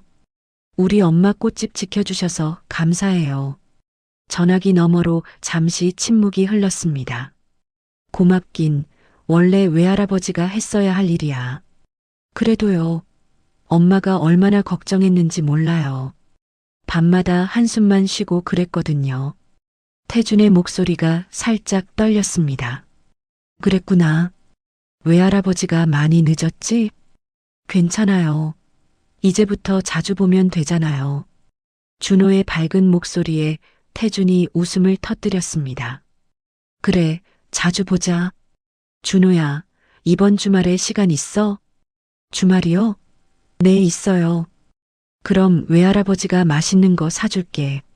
뭐 먹고 싶어? 소고기요. 소고기 구워 먹고 싶어요. 알았어. 주말에 데리러 갈게. 엄마랑 외할머니도 같이 가자고 해. 네, 알겠어요. 준호가 신나서 전화를 끊었습니다. 서연이 아들을 바라보았습니다. 뭐래? 주말에 외할아버지가 소고기 사주신대. 엄마랑 외할머니도 같이 가래. 서연의 얼굴에 미소가 번졌습니다. 오랜만에 마음이 편안해지는 것을 느꼈습니다. 어쩌면 진짜 새로운 시작이 가능할지도 모른다는 생각이 들었습니다. 주말 저녁 태준이 서연의 집 앞에 차를 세웠습니다. 준호가 먼저 뛰어나와 손을 흔들었습니다. 외할아버지. 준호야, 기다렸지? 아니요, 방금 준비 끝났어요. 서연과 미숙이 뒤따라 나왔습니다. 미숙은 어색한 표정으로 태준을 바라보았습니다. 가자. 태준이 짧게 말하며 차 문을 열어주었습니다. 네 사람이 차에 올라 강남의 한우 전문점으로 향했습니다. 식당에 도착하자 직원이 안내했습니다. 예약하신 강태준 손님, 이쪽으로 오세요. 독립된 룸으로 안내받았습니다. 넓은 방에 고급스러운 테이블이 놓여 있었습니다. 준호의 눈이 휘둥그레졌습니다. 우와, 여기 진짜 비싸 보인다. 준호야, 그런 말하는 거 아니야. 서연이 나무랐습니다. 태준이 웃으며 손을 저었습니다. 괜찮아. 오늘은 마음껏 먹어. 직원이 메뉴판을 가져왔습니다. 태준이 최상급 한우 세트를 주문했습니다. 특선 코스로 주세요. 4명이요. 알겠습니다. 직원이 나가자 어색한 침묵이 흘렀습니다. 미숙이 물잔만 만지작거렸습니다. 서연도 뭐라고 말을 꺼내야 할지 몰라 입술만 깨물었습니다. 외할머니, 왜 말 안 해요? 준호가 미숙을 바라보며 물었습니다. 응? 아니야, 그냥. 외할아버지랑 오랜만에 만나서 어색해요? 준호의 직설적인 질문에 미숙이 당황했습니다. 태준이 먼저 입을 열었습니다. 맞아. 외할아버지랑 외할머니가 오랜만에 만나서 좀 어색해. 준호가 이해해줘. 알아요. 그래도 밥 먹으면서 이야기하면 풀리지 않을까요? 준호의 순수한 말에 어른들이 웃음을 터뜨렸습니다. 얼어붙었던 분위기가 조금 풀렸습니다. 잠시 후 음식이 나오기 시작했습니다. 붉은 빛깔의 한우가 접시 위에 올라왔습니다. 직원이 불판에 고기를 올려 구워주었습니다. 준호야, 많이 먹어. 태준이 잘 익은 고기를 준호 앞에 놓아주었습니다. 감사합니다. 준호가 고기를 입에 넣고 눈을 감았습니다. 우와, 진짜 맛있다. 입에서 녹아요. 맛있으면 더 시킬게. 진짜요? 최고. 서연이 아들을 바라보며 미소 지었습니다. 평소에 고기를 실컷 먹여본 적이 없었습니다. 늘 빠듯한 살림에 외식은 꿈도 못 꿨습니다. 서연아, 너도 많이 먹어. 태준이 딸 앞에도 고기를 놓아주었습니다. 네, 감사해요. 서연이 고기를 먹으며 슬그머니 눈물을 닦았습니다. 미숙이 딸의 손을 잡았습니다. 서연아, 왜 울어? 아니야, 그냥. 이런 날이 올 줄 몰랐어서. 태준의 가슴이 저렸습니다. 18년간 딸이 얼마나 힘들게 살았는지 새삼 느껴졌습니다. 미안하다, 서연아. 아빠가 더 일찍 찾아왔어야 하는데. 아니에요. 이제라도 이렇게 만나는 것만으로도 좋아요. 준호가 고기를 씹다 말고 물었습니다. 외할아버지, 근데 궁금한 거 있어요. 뭔데? 외할아버지는 왜 그동안 우리 안 찾아오셨어요? 식탁에 잠시 침묵이 흘렀습니다. 서연이 아들을 말리려 했습니다. 준호야, 그런 건 괜찮아. 태준이 손을 들어 서연을 제지했습니다. 준호를 바라보며 천천히 말했습니다. 솔직하게 말해줄게. 외할아버지가 바보였어. 바보요? 응. 회사 일만 중요하게 생각하고 가족은 뒷전으로 뒀어. 외할머니랑 헤어지고 나서도 엄마를 찾아가지 않았어. 준호가 고개를 갸웃거렸습니다. 왜요? 보고 싶지 않았어요? 아니, 보고 싶었어. 근데 너무 오래 시간이 지나니까 찾아가기가 무서웠어. 엄마가 외할아버지를 미워할 것 같아서. 태준의 목소리가 떨렸습니다. 외할아버지도 무서운 게 있어요? 그럼. 가족한테 미움받는 게 제일 무서워. 준호가 잠시 생각하더니 고개를 끄덕였습니다. 알겠어요. 근데 이제 늦었지만 찾아오셨잖아요. 그거면 된 거 아니에요? 태준의 눈가가 촉촉해졌습니다. 고맙다, 준호야. 네가 그렇게 말해주니까 외할아버지 마음이 좀 놓인다. 저는요, 외할아버지가 나쁜 사람 같지 않아요. 처음 꽃집에 오셨을 때 눈빛 봤거든요. 눈빛? 네. 저를 볼 때 눈이 촉촉했어요. 나쁜 사람은 그런 눈 안 해요. 태준이 입술을 깨물었습니다. 눈물이 흘러내릴 것 같았습니다. 미숙이 옆에서 조용히 눈시울을 붉혔습니다. 준호야, 고기 더 먹어. 식겠다. 서연이 분위기를 바꾸려고 말했습니다. 네. 준호가 다시 고기를 먹기 시작했습니다. 어색했던 분위기가 점점 따뜻해졌습니다. 식사가 끝날 무렵 태준이 미숙을 바라보았습니다. 미숙아, 나 할 말이 있어. 뭔데요?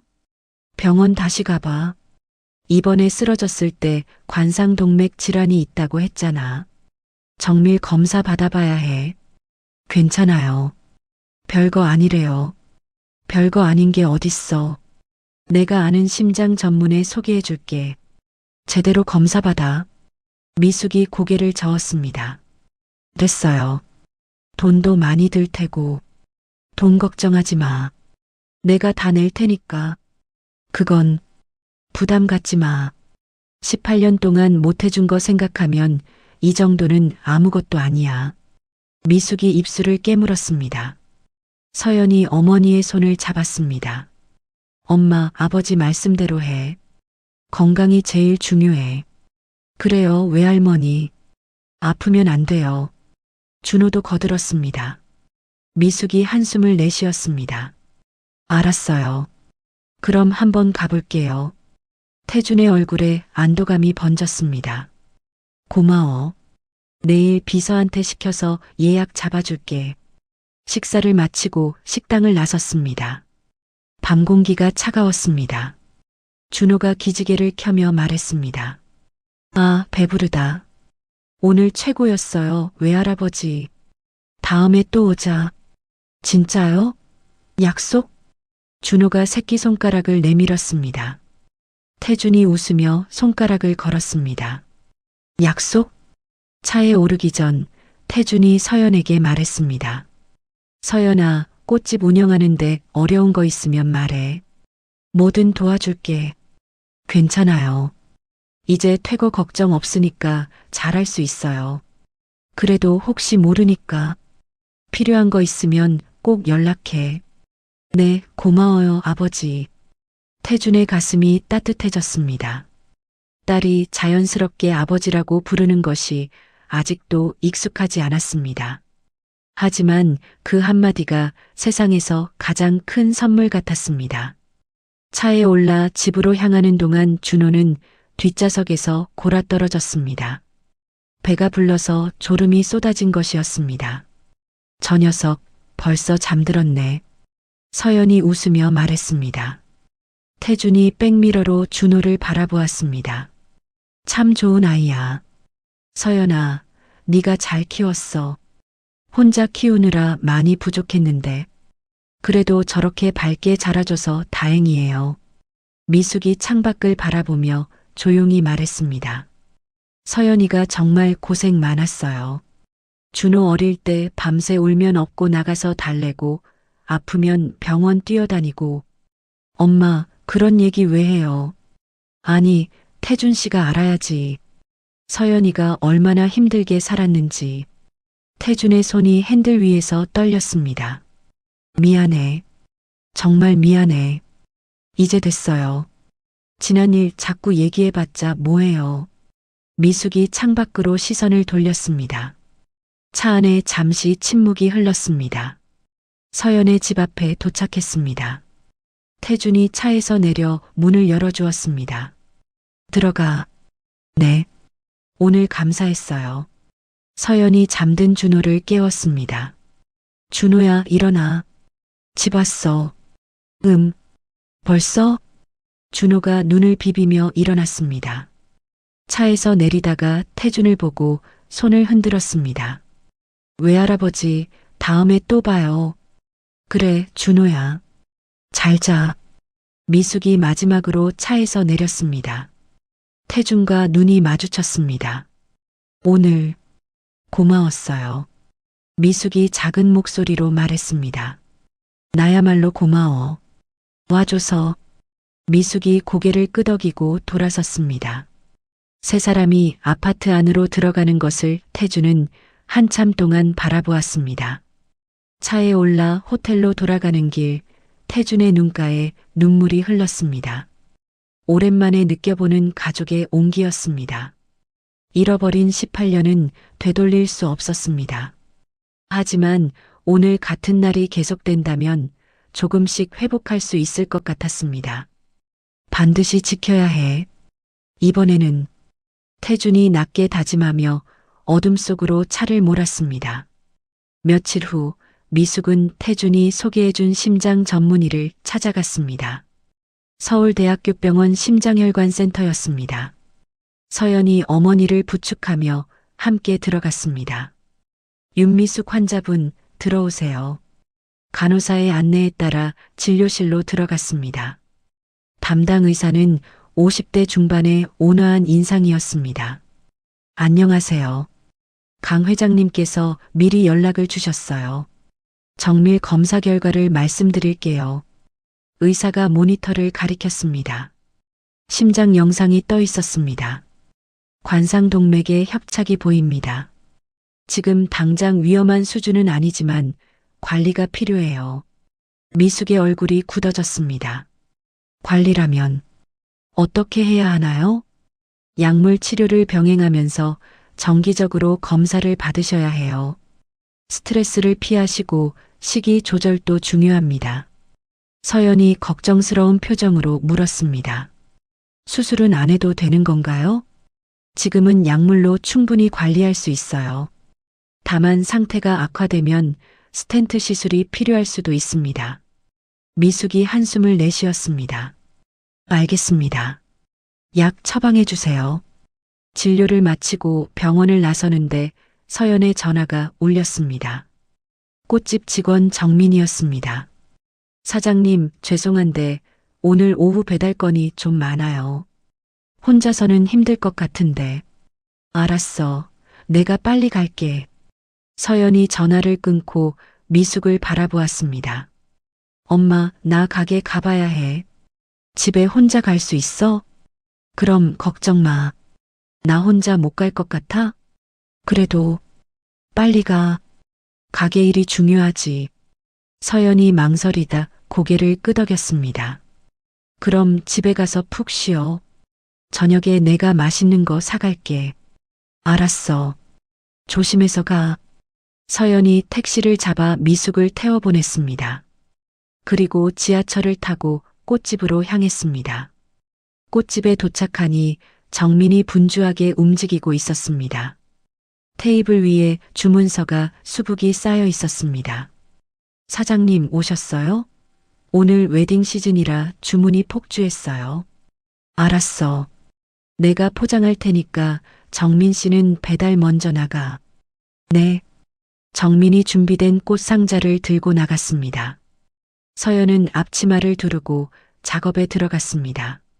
1시간쯤 지났을 때 꽃집 문이 열렸습니다. 서연이 고개를 들었습니다. 어서 오세. 말이 끊겼습니다. 문 앞에 정희가 서 있었습니다. 검은색 코트에 선글라스를 낀 모습이었습니다. 오랜만이네요, 서연 씨. 정희가 선글라스를 벗으며 천천히 들어왔습니다. 서연의 얼굴이 굳어졌습니다. 여기 어떻게 오셨어요? 찾아오면 안 되나요? 꽃 사러 왔는데. 정희가 진열된 꽃들을 둘러보았습니다. 서연은 가슴이 쿵쾅거렸습니다. 이 여자가 왜 여기에 온 것인지 짐작이 갔습니다. 무슨 일로 오신 건지 말씀해 주세요. 바로 본론으로 들어가자는 거죠? 좋아요. 정희가 서연 앞에 섰습니다. 눈빛이 차가웠습니다. 당신 아버지가 요즘 많이 변했더라고요. 18년 동안 거들떠보지도 않던 전처 가족을 갑자기 챙기기 시작하고 그게 저랑 무슨 상관이에요? 상관이 있으니까 왔죠. 정희가 한 발짝 다가섰습니다. 내가 솔직하게 말할게요. 당신네 가족이 내 남편 곁에 얼씬거리는 게 불쾌해요. 서연의 눈에 불꽃이 일었습니다. 아버지가 먼저 찾아오신 거예요. 저희가 부른 게 아니라고요. 그러니까 문제죠. 왜 갑자기 찾아왔을까? 당신 네가 뭔가 꾸민 거 아니에요? 뭘 꾸몄다는 거예요? 말도 안 되는 소리 하지 마세요. 정희가 비웃듯 웃었습니다. 말도 안 된다고요? 재벌 회장이 갑자기 버린 가족을 찾아와서 챙겨주기 시작했는데 그게 우연이라고 생각해요? 우연이 아니에요. 아버지가 진실을 알게 됐으니까요. 진실? 무슨 진실? 서연이 정희를 똑바로 바라보았습니다. 18년 전에 누가 우리 엄마를 협박했는지, 누가 아버지 약에 손을 댔는지, 아버지가 다 알게 됐어요. 정희의 얼굴이 살짝 굳어졌습니다. 하지만 곧 표정을 수습했습니다. 협박이요? 약에 손을 댔다고요? 무슨 헛소리예요? 헛소리가 아니에요. 증거도 다 있어요. 증거? 정희가 코웃음을 쳤습니다. 증거가 뭐든 간에 법정에서 봐요. 내 변호사들이 다 처리할 테니까. 그러세요. 저희도 준비되어 있어요. 정희의 눈이 가늘어졌습니다. 당신 똑똑한 척하지 마요. 당신이 누구랑 싸우는 건지 알아요? 알아요. 18년 동안 우리 가족을 망가뜨린 사람이랑 싸우는 거죠. 서연의 목소리가 떨렸지만 눈빛은 흔들리지 않았습니다. 정희가 입술을 깨물었습니다. 좋아요. 그렇게 나오겠다 이거죠? 정희가 가방에서 봉투 하나를 꺼냈습니다. 테이블 위에 내려놓았습니다. 이게 뭐예요? 열어봐요. 서연이 봉투를 열었습니다. 안에는 수표 한 장이 들어 있었습니다. 액수를 보고 서연의 눈이 커졌습니다. 5억이요? 네. 그 돈 받고 당신네 가족은 조용히 사라져요. 서울 떠나서 다시는 내 남편 앞에 나타나지 마요. 서연이 수표를 집어들었습니다. 정희의 입꼬리가 올라갔습니다.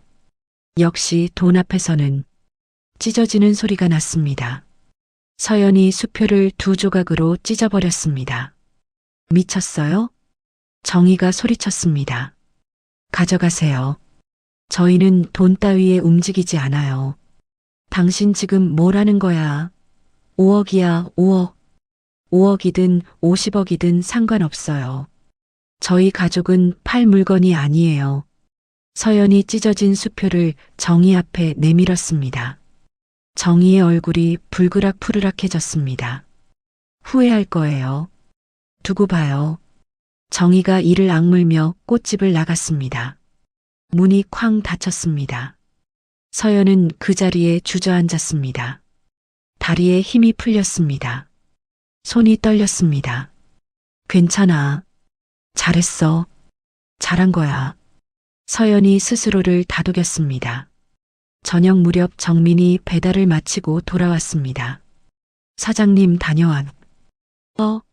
사장님 얼굴이 왜 그래요? 아니야, 괜찮아. 괜찮은 얼굴이 아닌데요. 무슨 일 있었어요? 서연이 한숨을 내쉬었습니다. 손님이 하나 왔었는데 좀 힘든 손님이었어. 진상이요? 뭐라고 했는데요? 아니야, 진상은 아니고 그냥 개인적인 일이야. 정민이 걱정스러운 표정으로 서연을 바라보았습니다. 사장님, 요즘 너무 무리하시는 것 같아요. 어머님 병원도 다니시면서 가게 일까지 하시느라 힘드시잖아요. 괜찮아. 이 정도는 버틸 수 있어. 그래도 쉬엄쉬엄 하세요. 제가 더 열심히 할 테니까. 서연이 고마운 마음에 미소를 지었습니다. 고마워, 정민 씨. 정민 씨가 있어서 내가 버티는 거야. 에이, 무슨 말씀을요. 정민이 쑥스럽게 웃었습니다. 그날 밤 서연은 아버지에게 전화를 걸었습니다. 아버지, 오늘 가게에 손님이 한 명 왔어요. 손님? 누가? 오정혜 씨요. 전화기 너머로 침묵이 흘렀습니다. 정희가? 거기 왜 갔어? 돈 들고 왔어요. 5억 주면서 서울 떠나라고요. 태준의 목소리가 낮아졌습니다. 그래서 뭐라고 했어? 찢어버렸어요. 다시 침묵이 흘렀습니다. 잘했어. 서연아, 잘했어. 태준의 목소리가 떨렸습니다. 아버지, 그 사람 앞으로 또 올 것 같아요. 저희 가만 안 놔둘 것 같은 눈빛이었어요. 걱정 마. 내가 처리할게. 앞으로 정희가 너희한테 접근 못하게 하겠어. 어떻게요? 이혼 소송에 접근 금지 조항 넣을 거야. 그리고 경호원도 붙여줄게. 경호원까지는 안 돼. 그 여자가 뭔 짓을 할지 몰라. 내가 다 막을 테니까 너는 걱정하지 마. 서연의 눈에 눈물이 고였습니다. 고마워요, 아버지. 고맙긴. 아빠가 원래 했어야 할 일이야. 이제라도 제대로 할게. 전화를 끊은 뒤 서연은 창밖을 바라보았습니다. 어둠 속에서 가로등 불빛이 반짝이고 있었습니다. 싸움은 이제 시작이었습니다. 하지만 이번에는 혼자가 아니었습니다. 그것만으로도 서연은 힘이 났습니다. 18년이라는 시간은 결코 짧지 않습니다. 그 세월 동안 태주는 성공만을 좇으며 가족을 잃었고 미숙은 사랑하는 사람을 지키기 위해 홀로 모든 짐을 짊어졌습니다.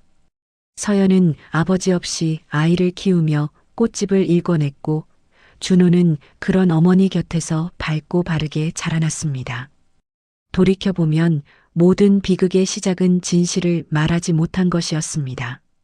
미숙은 남편을 지키려 침묵했고 태주는 아내의 침묵 뒤에 숨겨진 희생을 알지 못했습니다. 그 틈을 파고든 것은 탐욕과 거짓이었습니다.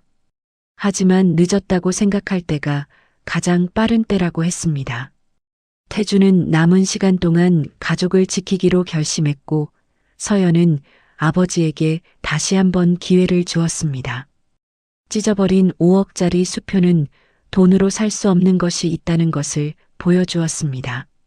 그것은 가족의 자존심이었고 18년간 지켜온 삶의 무게였습니다.